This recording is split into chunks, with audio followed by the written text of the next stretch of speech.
নমস্কাৰ, মই সংগীতা। আপোনালোক সকলোকে মোৰ অন্য এটি ভিডিঅ'লৈ স্বাগতম জনাইছোঁ আৰু আশা কৰোঁ সকলো ভালে কুশলে আছে। আজিৰ ভিডিঅ'টো সম্পূৰ্ণ মই মাছৰুমৰ ওপৰত ভিডিঅ' বনাম আৰু বহুতে মোক সুধি থাকে মাছৰুমৰ বিষয়ে তুমি একো নোকোৱা কিয় নোকোৱা। মই ভাবোঁ সদায় ক'ম বুলি, কিন্তু মোৰ এনেকুৱা হয় মানে মোক কোৱাৰ সময়ত কথাবিলাক কিবা লাগি ধৰাৰ নিচিনা হয় আৰু মোৰ ক'বলৈ অকণমান ভয় লাগে। বাৰু যি কি নহওক আজি ক'ম মাছৰুমৰ বিষয়ে। মাছৰুমৰ আপোনাৰ ইণ্টাৰনেশ্যনেল যিখন মাৰ্কেট বহুত ডাঙৰ হয়, আপোনালোকে ইয়াৰ বহুত গভীৰতা আছে আৰু বহুতে জানে মাছৰুমৰ উপকাৰিতাৰ বিষয়ে। প্ৰথম ক'ম, মাছৰুম খেতি যদি আপুনি নতুনকৈ আৰম্ভ কৰিম বুলি ভাবিছে তেন্তে আপুনি সদায় ওয়েষ্টাৰ মাছৰুমৰ পৰা আৰম্ভ কৰক, কিয়নো ওয়েষ্টাৰ মাছৰুমটো ইমান জটিল নহয়। ঘৰতে আপোনাৰ খেৰ থাকিব, খেৰখিনি ধুনীয়াকৈ কাটি ধুনীয়াকৈ আলু বস্তাত ভৰাই পেলাই সিজোৱা পদ্ধতি আছে। সেনেকৈ ঠিক আপুনি অকণমান মানে ট্ৰেইনিং এটা ল'লেই খুব আপুনি ধুনীয়াকৈ ইয়াৰ ওপৰত গ্ৰ' কৰিব পাৰিব।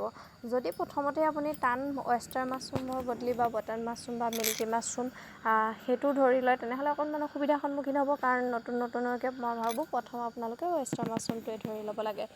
আৰু শিকাৰ কোনো বয়স নাথাকে, আপোনালোকে শিকক, ট্ৰেইনিং লওক। আৰু বহুতে সুধি আছিলে আপুনি ট্ৰেইনিং দিবনে? মই ট্ৰেইনিং দিম।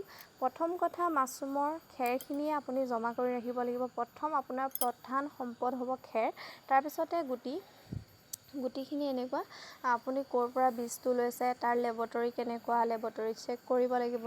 আপুনি নিজে গৈ তাত কথা পাতিব লাগিব, আপোনাক ঘেঁহুৰ বীজ লাগিব নে ধানৰ বীজ লাগিব, বা আপোনাৰ বীজটো কিমান পৰিমাণে কি দিব লাগিব, কি পদ্ধতিত দিলে, আপুনি তেনেকৈ গৈ পেলাই লেবৰেটৰীত ধুনীয়াকৈ নিজে গৈ চাই চিতি আহি তাৰপিছতে ধুনীয়াকৈ আপুনি খেতি আৰম্ভ কৰক। আৰু বীজটো মই ভাবোঁ আপোনালোকে নিজে লেবৰেটৰীত গৈ কথা পতাটো ভাল। আৰু মাছৰুম খেতিৰ প্ৰধান বস্তুটো হৈছে আপুনি জেগাটো এইটো নিজেই বিচাৰ কৰি ল'ব লাগিব যে আপুনি শীতকালত আৰম্ভ কৰিব।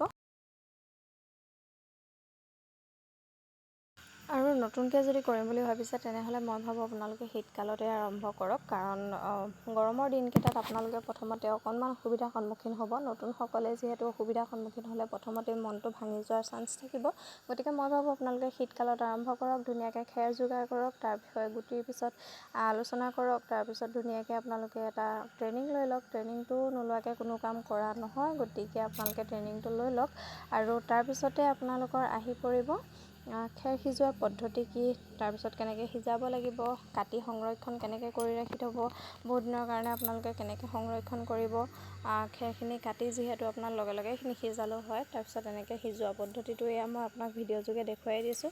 বাৰু যেতিয়া কৰিম তেতিয়া মই আপোনালোকক সম্পূৰ্ণকৈ দেখুৱাম। যেতিয়া মই মাছৰুম কৰিছিলোঁ তেতিয়া মই ভিডিঅ' কৰা আৰম্ভ কৰা নাছিলোঁ, মই মাজত ধৰি আৰম্ভ কৰিছোঁ। গতিকে মোৰ ভিডিঅ'সমূহ অকণমান আধৰুৱা, গতিকে সেইকাৰণে সকলোৱে মোক ক্ষমা কৰি দিব। আৰু প্ৰধান বস্তুটোৱে হৈছে আপুনি ফাৰ্মখনত পকা ফাৰ্ম নহ'লেও হ'ব, পকা ঘৰ নহ'লেও হ'ব, ধুনীয়াকৈ আজিকালি যিহেতু কেঁচাৰে বাঁহৰে ধুনীয়াকৈ বনাই ল'ব পাৰি। মাত্ৰ পৰিষ্কাৰ পৰিচ্ছন্নতাটো মেইন, পৰিষ্কাৰ পৰিচ্ছন্নতা আপোনালোকে বজাই ৰাখিব লাগিব।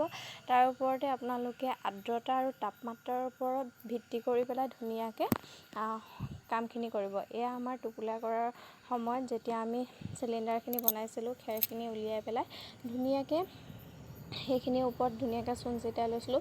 চূণ আপোনালোকক লাগিবই, কাৰণ গৰমৰ দিনত যিহেতু মাখি হ'ব। ধুনীয়াকৈ ঘৰটো পৰিষ্কাৰ কৰি চূণ ছিটাই থ'ব। তাৰপিছতে সাৰা মোচা কৰিব, প্ৰত্যেক দিনাই চাফ চিকুণ কৰিব, পানী মাৰোঁতে তলটো সদায় ঝাৰু দি দিব ধুনীয়াকৈ ইয়াতে। তাৰপিছতে এয়া মই প্ৰথম লগোৱাৰ পৰা আৰম্ভ কৰি ভিডিঅ'টো আজি আপোনালোকক দেখুৱাইছোঁ। তাৰপিছতে এনেকৈ হেংগিং কৰে, আৰু হেংগিং কৰা ভিডিঅ' বহুতে সুধি আছিলে। তাৰপিছতে মই দিবলগীয়া হোৱা নাছিলে, কাৰণ মই তেতিয়া যিহেতু ভিডিঅ' বনোৱা আৰম্ভ কৰা নাছিলোঁ। তাৰপিছতে মই ধুনীয়াকৈ আপোনালোকক ফাৰ্মখন অকণমান দেখুৱাই দিছোঁ। বহুতে কৈ থাকে ফাৰ্মখন একে জেগাৰ পৰা দেখুৱাই থাকা, এয়া নহয় চাওকচোন। আৰু মই ইয়াতে 4000 চিলিণ্ডাৰ সোমোৱাইছিলোঁ প্ৰথম, কাৰণ মই ওপৰৰ ফালেও বনাই আছোঁ। গতিকে সেনেকুৱা ধৰণৰ কথা। যদি ভিডিঅ'সমূহ চাই ভাল পায় লাইক কমেণ্ট শ্বেয়াৰ কৰিব। আৰু আপোনালোকে যদি বিচাৰে মাছৰুমৰ বিষয়ে জানিবলৈ তেনেহ'লে মোক কমেণ্ট কৰিব। আৰু বহুতে সুধি থাকে আপুনি হাৰভেষ্ট কৰা ভিডিঅ' কিয় নিদিয়ে, আৰু হাৰভেষ্ট কৰা ভিডিঅ' দিবলৈ মোক তেতিয়া কোনো ধৰণৰ কেমেৰা ধৰি দিয়া মানুহ নাছিলে, গতিকে মই সেইবিলাক সেনেকৈয়ে বনাইছিলোঁ। বাৰু যি কি নহওক, শেষত আপোনালোকলৈ অকণমান আগতে বনাই থোৱা হাৰভেষ্ট ভিডিঅ' এতিয়া আগবঢ়াইছোঁ।